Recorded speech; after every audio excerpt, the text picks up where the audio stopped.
بسم الله الرحمن الرحيم. الواحد مبسوط النهارده عشان شاف الأهلي، برضه الفانلة الحمرا بتدي روح حتى لو كان ماتش ودي. بس يعني إيه، حاجة حابب أتكلم.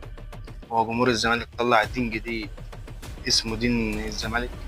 يعني أنت أما تكذب وتدلس وتتكلم رجع الساعات يا خطيب. طبعا أجمل الساعات، وأنت راجل ساعاتي خدناه من اللي جابك. أما تيجي تتكلم النهارده، تيجي تكلموا كورة وتزنوا في الكلام، يقول لك رجع الساعات يا خطيب. أنت مالكش دعوة أنت بالساعات. يعني اللجنة اللي هي صندوق تحيا مصر طلعت اتكلمت اللي هي استلمتهم، هو برضه مصمم لا ده عشان الإعلام.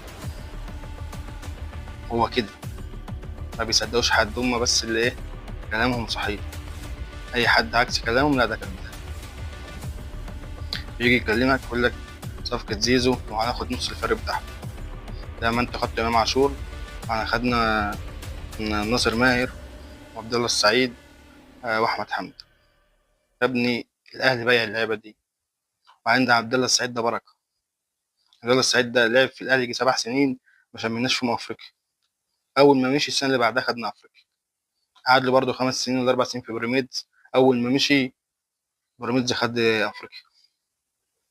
فانت بتجدد له سنتين، دي حاجه كويسه. احنا كده ضمننا انكم مش هتشوفوا افريقيا سنتين كمان غير ال 24 اللي فاتوا.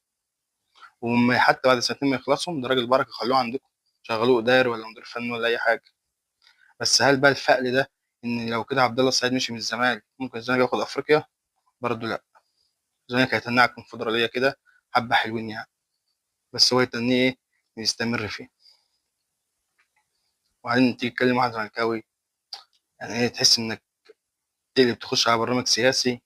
تلاقي واحد في الشؤون الإسرائيلية يقول لك إيه، إسرائيل تقول لك إحنا شعب الله المختار. يجي يتكلم واحد زملكاوي يقول لك إحنا جمهور الصفوة. ترجع للسياسي يقول لك الإسرائيليين يقول لك دولتنا من النيل للفرات. هم أصلا ما لهمش دولة. ترجع لواحد زملكاوي يقول لك إحنا أكبر قلعة رياضية في مصر. طب ليه يعني؟ بطولات؟ لا. جماهيرية؟ لا. تأسيس؟ برضه لا. بس هو كده، إحنا كده وخلاص بقى.